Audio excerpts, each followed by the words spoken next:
Welcome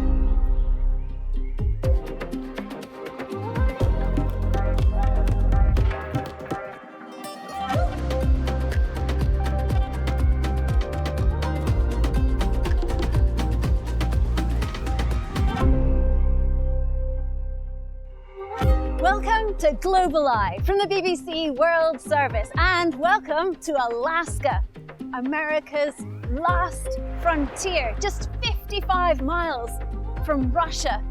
This vast, untapped wilderness is more than 7 times the size of the UK. But rising temperatures mean Alaska's ecosystems, cultural heritage, and way of life are under pressure.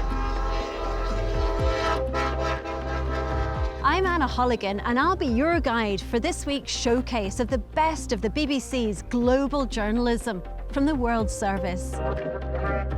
Later on, I'll be looking at why what happens here matters to the rest of the world.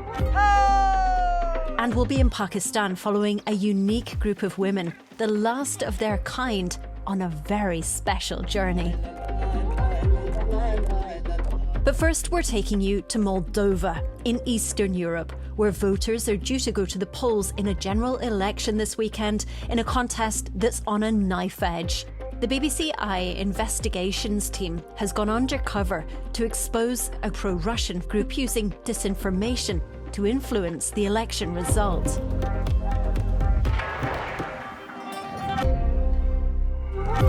Moldovan state intelligence accuses Russia of spending record sums in an attempt to fix the election outcome on Sunday, September 28th.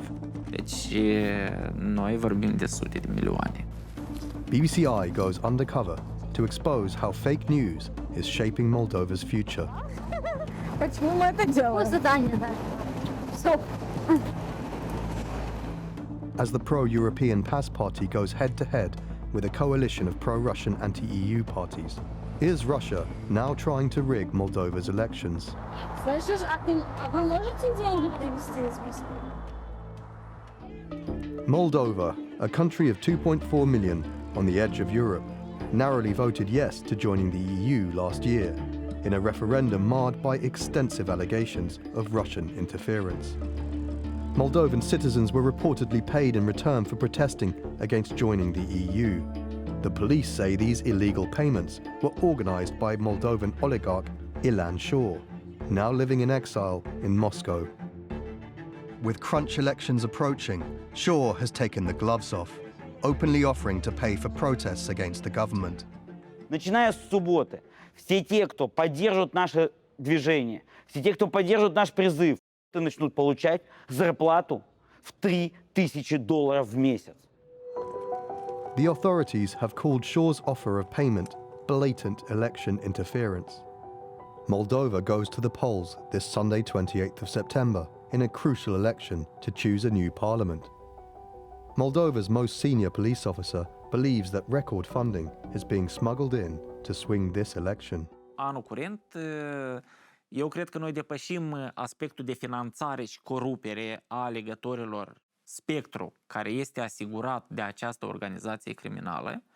Deci noi vorbim de sute de milioane. Throughout the campaign, BBCi reporter Anna has been undercover to infiltrate an apparent new phase in the operation, a fake news network. 4 months before the elections, we obtained instructions to join a private, invitation-only channel on Telegram, the secure messaging app used by the network to organize its activists. Anna poses as a would-be trainee. After passing the vetting, she gains access to the channel. It's called Electoral Hackathon.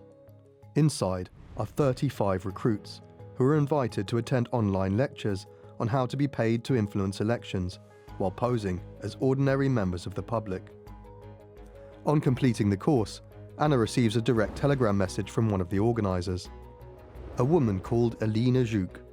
Online searches reveal she comes from Moldova's breakaway pro-Russian republic, Transnistria. Instagram posts also show regular trips to Russia, and then we discover that Alina appears on the website of Evrasia. This is the oligarch Ilan Shor's banned campaign group, and she is described as a leader. She has a job for Anna: conduct opinion polls about the election on the street. In return, Anna will be paid 600 Moldovan lei, or £25, for each poll completed. Alina had arranged a meeting at an office in the capital city, Chisinau. Proceedings are led by a Russian voice on speakerphone. Меня зовут Лука. Я один из тех, кто будет помогать нам в эту большую кампанию, на самом деле целью которой является повышение узнаваемости партии Молдова Маре. Moldova Mare is a pro-Russian political party. The party's policies are from a familiar playbook, promising to make Moldova great again using an anti-Western platform. They will be told to say they are from pollsters Free Democracy, but their questions will attack the government and promote Moldova Mare and their candidate Victoria Fortuna, known for her close links to Russia. Вся наша партия в рамках закона. Мы не призываем к чему-то противоправному. Если вы знаете, Виктория Фортуна как раз из правоохранительных органов, да? A former anti-corruption prosecutor, Fortuna resigned while accused of leaking data from a criminal investigation. Nici unul din pericolele securității statului nu am săvârșit. Este un precedent periculos. The case never went to trial, and 18 months later, Fortuna is now running as an MP for Moldova Mare. We asked Fortuna's deputy if they too had links to fugitive oligarch Ilan Shor. Narativele legate de o presupusă legătură cu Ilan Shor sunt inventate. Cei de la guvernare se tem că își vor pierde funcțiile, își vor pierde privilegiile și din acest considerent promovează astfel de narative. A week after the briefing, Alina invites Anna to take part in her first polling event. Это просто наши ребята, и все. Да. А они уже знают. Она с нами была. Alina briefs them over lunch. The recruits have been given a series of questions to ask while polling members of the public. They are told to secretly record those who talk to them. Именно видео? Да. Но не все соглашаются. Не, мы не палим.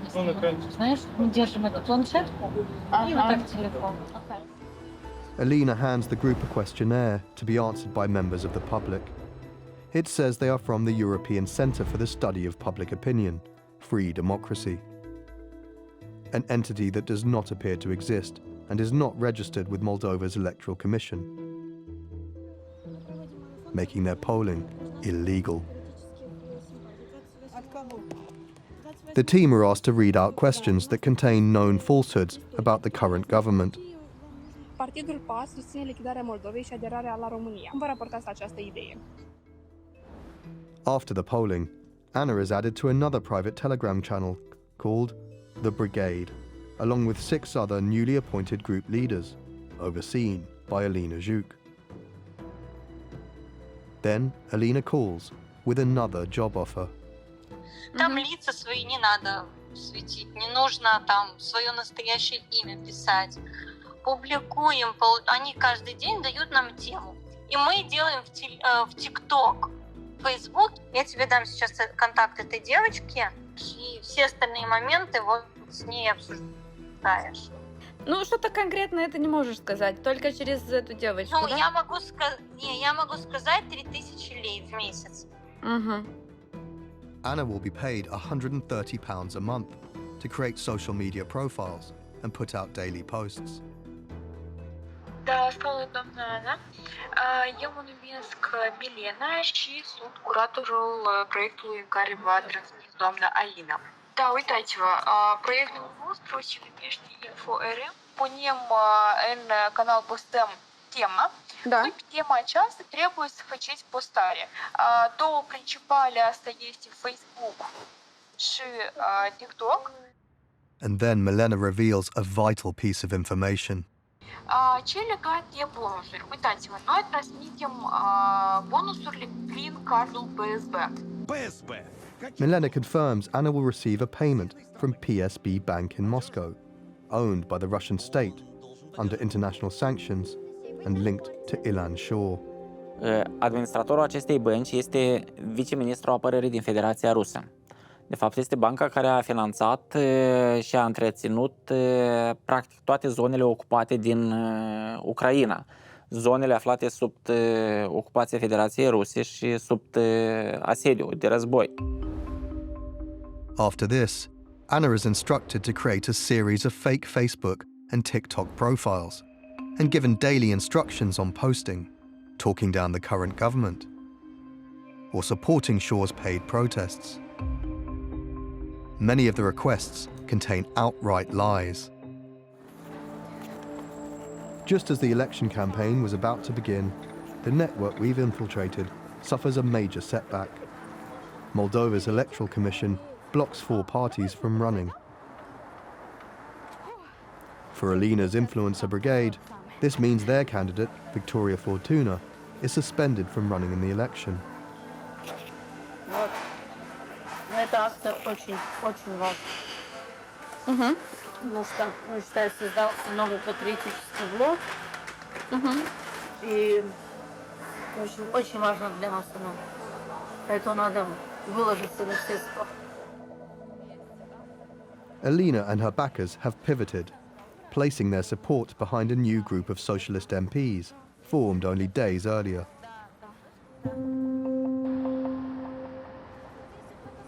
Alina and her canvassers are now polling for the new patriotic bloc. Здравствуйте, меня зовут Алина. Уделите пару минут вашего времени. Все, давайте. Всем удачи. They poll the public for several hours. Anna still hasn't been paid by the network.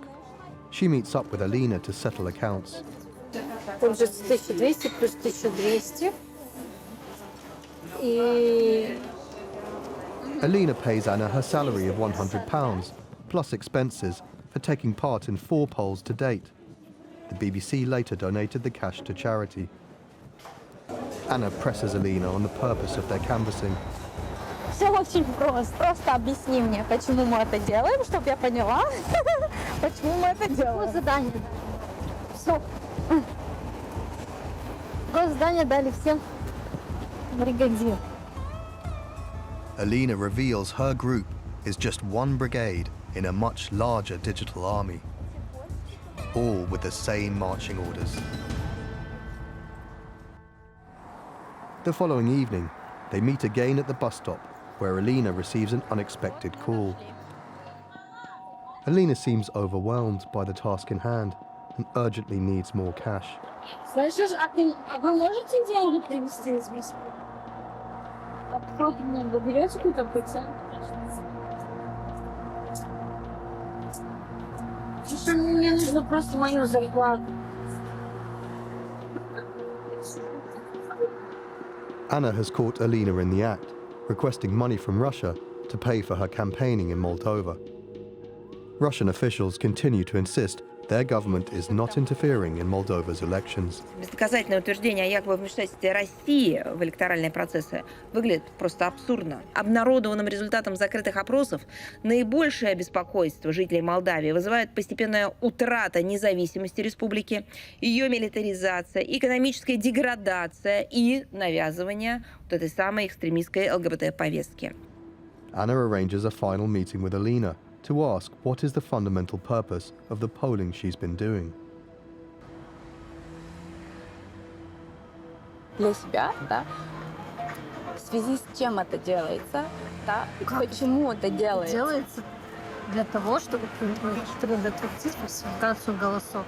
У нас есть телеграм-канал, где сохраняются все бюллетени. И в случае чего мы все, которые проводили этот опрос, после выборов выходим и оспариваем, показываем бюллетени и все остальное. Alina suggests that if the election doesn't go their way, the illegal and loaded polling they've been doing could be used to claim that the vote was rigged. Following an appeal, and just 18 days before the election, Victoria Fortuna and her Moldova Mare party are allowed to stand.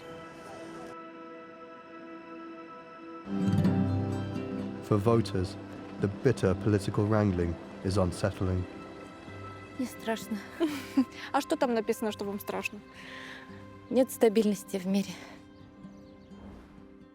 But there is no doubt the fake news is being seen. We identified 90 TikTok accounts that appeared to be part of the same digital brigade as Anna. They've posted the same messages on the same days we were instructed to. Moldova's population is only 2.4 million, but these accounts alone received more than 23 million views and over 860,000 likes. The results will be heavily disputed, but whoever wins next Sunday's election, the damage from a tidal wave of disinformation will be felt for years to come.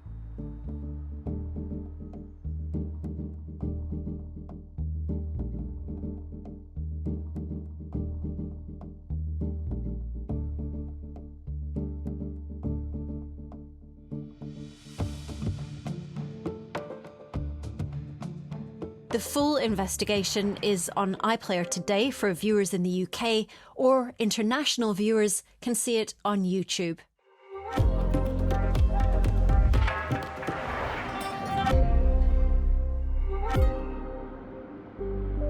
Alaska feels like nowhere else I've ever been. Peaceful, endless, sweeping mountain ranges. The gateway to Asia. Alaska's governor calls it the most strategic place on Earth. It's actually closer to Tokyo than its fellow US state of Hawaii. Alaska was part of Russia until it was sold to the US in 1867. And in August, the capital city, Anchorage, played host to a high-stakes meeting between the Russian leader Vladimir Putin and US President Donald Trump over the future of Ukraine.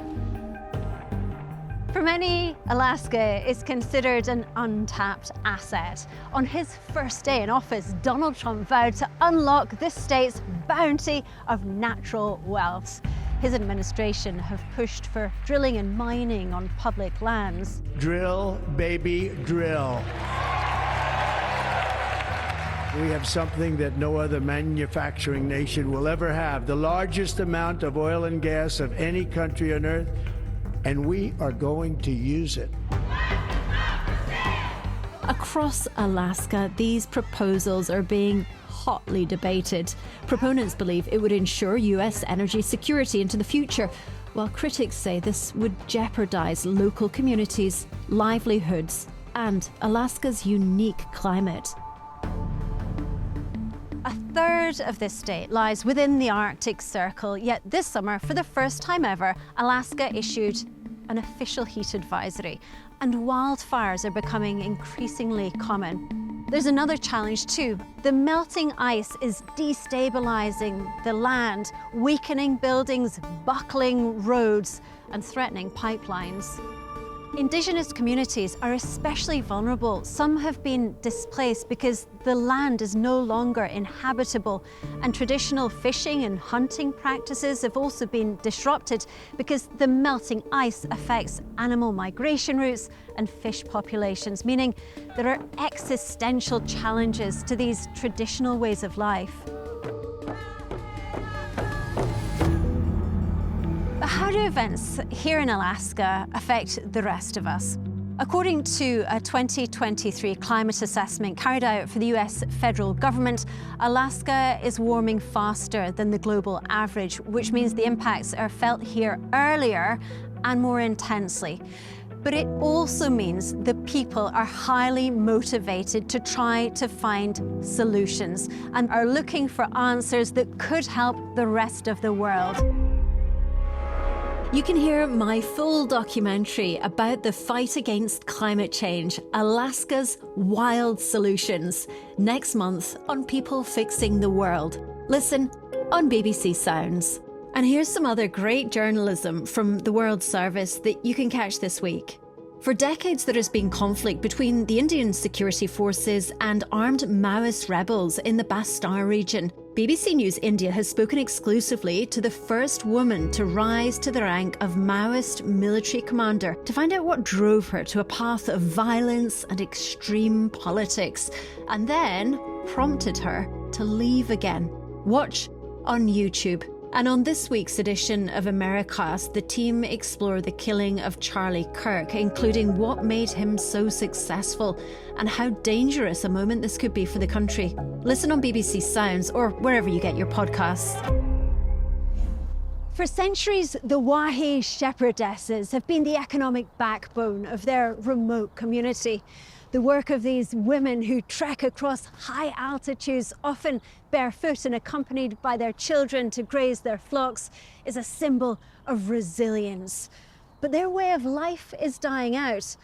Farhat Javad from the BBC's Urdu service joined the Wahi shepherdesses on one of their final epic journeys.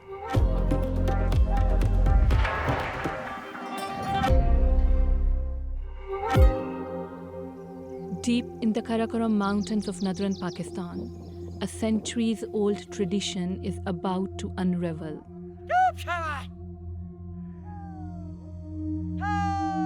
Every summer, the Wahi shepherdesses travel for several days from their home in the Shimshal Valley to Pamir.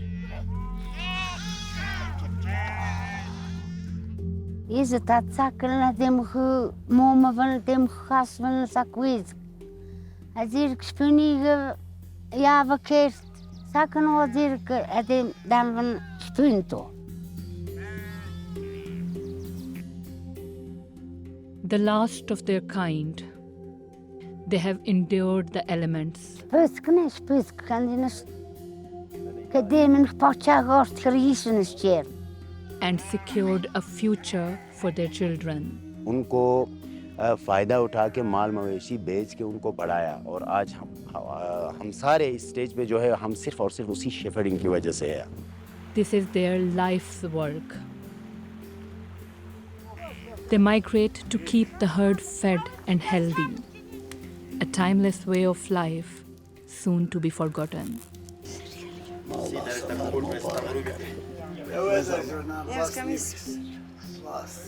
Anar is the oldest and the leader of the group.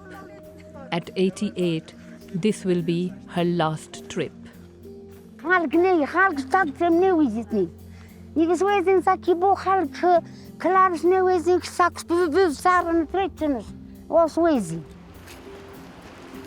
It's a tough 3-day trek up to Pamir at 16,000 feet, almost 5,000 meters above sea level.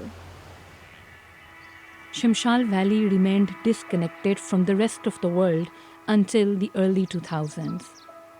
The Wahi people relied solely on shepherding and agriculture. In the summer, men farming in Shimshal and women shepherding in Pamir. Averaging 8 hours a day, they are undeterred. Firgnet uçpastınız Peter Pit was rondo tret was retrem was rede het zirgenes have nicht twasamdens. Ja, ne nashtivus bit. For centuries, dozens of women, young and old, would spend their summers here. Today, there are only 7 shepherdesses left in their community. خلقناست خلق دمجنين تاندي ساتشيت بريشوني ناست تبي خلقي واجاني دري من مشقات بغاف يمخت.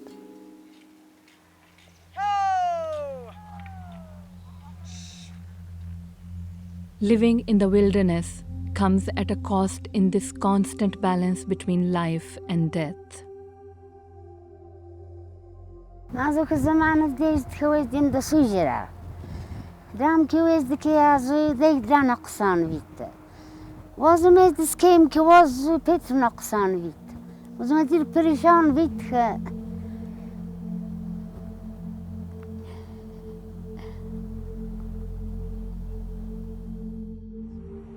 Living in such a harsh environment with no access to healthcare meant children from the Wahi community had a high mortality rate. On that trip alone, 12 children died.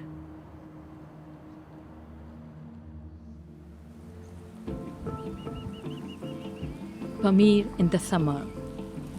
Looking after the herd is just one part of the job. Saksı pelatrim ku malhal mikert ku malhal nus hast. Onus jut diganus gog, karitanus gog, and then the diarrhea jut. Nothing was ever thrown away. Shepherding alongside their dairy products turned out to be a hugely successful business. أتسمى واجانا ساك وزخيك بافيتا. زمان بتعليم بكرت. أدام إجباري وقت. Their shepherding marked a turning point for their community. Together, they funded the only road out of the valley. This linked the villagers to the Karakoram highway, which spans Pakistan and China. What would take days to cross was reduced to hours. In less than a generation, Shimshal was transformed. Bano's son Wazir leads a very different life. Trekking है मेरा, उसमें tourism में trekking हम कराते हैं, expeditions, tours, cultural tours और huntings, तो ये सारी चीज़ें इसमें हम अरेंज कराते हैं. जब हम कनेक्ट हुए KKH से 2002 में, उसके बाद फिर हमारे प्रायोरिटी कुछ इस तरफ गए क्योंकि ज़्यादातर हमारे लोग टूरिज्म में इन्वॉल्व हो गए. Fazila is also part of this new generation. Unlike her mother and grandmother, she was given a choice. चीज़ें समान भी और एक तो ये है कि शख्स को जो यूनिवर्स ज़्यादा जोर देते पो होना खालगा. The valley's connection to the world brought with it new ideas and opportunities. सिफत गेस्ट हाउस से ये में शिमशाल पहला गेस्ट हाउस और ये मुझसे 2004 ये बना वे तो रतातो वे तो या शोरान के यो डेटन बाद मार वो Sheoran ज़रम.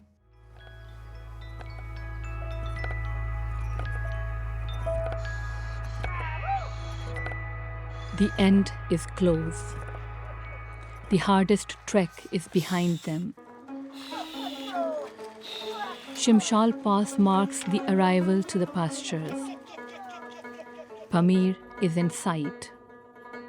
It's time to celebrate.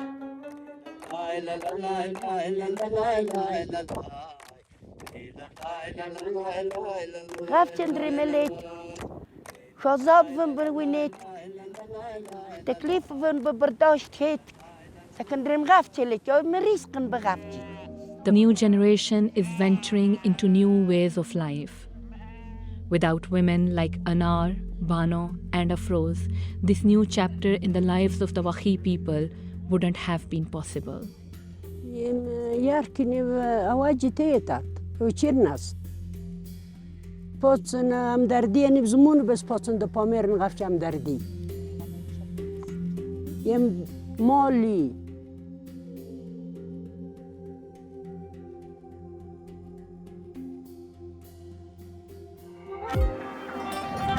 That's all from Alaska. Global Eye will be back next week. Thanks for watching.